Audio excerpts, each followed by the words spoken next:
As if I hadn't talked about this game enough, here we are again. In my last crappy countdown about Spyro's levels, I specifically mentioned Homeworlds do not count. So I figured I'd make a separate video for them. So welcome to Pershon's place. Today we're going to be talking about my top 5 homeworlds from the original Spyro game.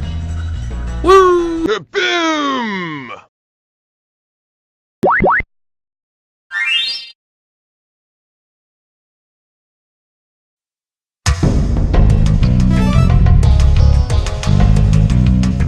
Beastmakers has always been a bit off to me.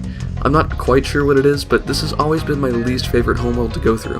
It may be something about the aesthetic of it, how everything is a putrid green and probably smells like it too, or it could be the enemies that are here, like the Cascada fans or the f***ing jump scare pig. The selection of levels in the world isn't the greatest in my opinion either. After all, this is the place that houses treetops. I do not plan on finishing that level. No thank you. All in all, while it's fine from a pure design standpoint and it has a cool concept, it doesn't really go farther than that.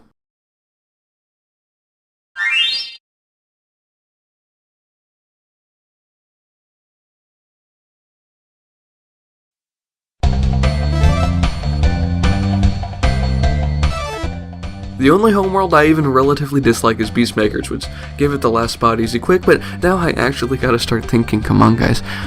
Magic Crafters is definitely a fun place to be, but you know that one thief at the very beginning of it can go suck my— The entire area here is actually freaking gorgeous for what it is, so that's a definite A+. However, when I think of this place, I get taken back to the many difficulties that I faced when I originally went through it as a kid.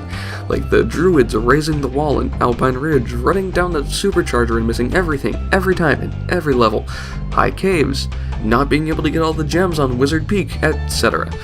Don't get me wrong, I like this place, but there's some downsides that I just can't quite forget.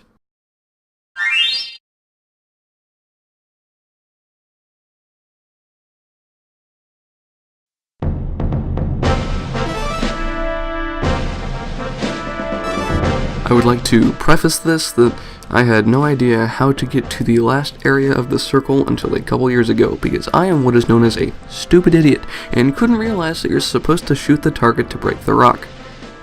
Please don't judge me. The wartime motif of this place really draws me in conjunction with the fact that you're actually able to shoot the damn cannons, and honestly, that was the coolest thing for me as a kid. I love it so much. The Norks that moon you are also there.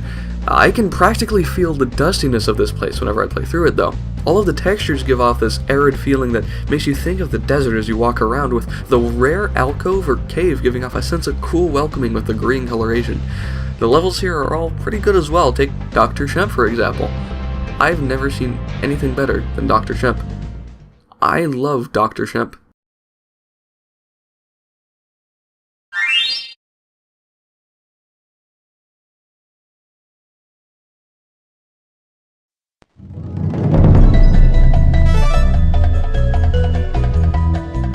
Also known as Nostalgia Land, the Artisans homeworld is home to many a fantastic design choice, whether it be the gateway to the boss realm of Toasty being a giant dragon head, or the simplistic design of where you first begin the game. It's simply memorable, just everywhere you go and everywhere you look. I really like the hedge maze because it's not really a maze at all and I can get through it really easily, which makes me feel good about myself.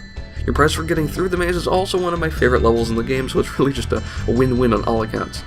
This place is simple and clean, and honestly, that's the way it's making me feel tonight. It's hard to let it go.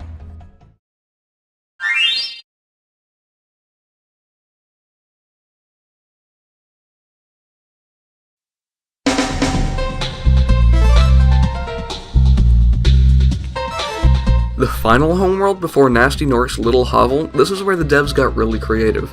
With the theme of dreams, anything was possible, and that includes the interesting enemy designs. This place is fun to traverse due to the nature of it and how everything is on floating platforms, and on top of that, it's beautiful as well. The environment inspires dreams, and it's the place that I remember the most from my childhood. The arduous journey up to this point made everything worth it in the end. This is my prize. The boss sucks though.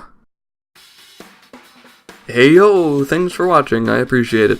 If you like this, please consider subscribing and watching some more of my stuff. I think you'll like it. I really need to upload more. I'm sorry. Today's Portuguese vocabulary word of the day is paralelepípedo, which is a way to say cobblestone. You're welcome.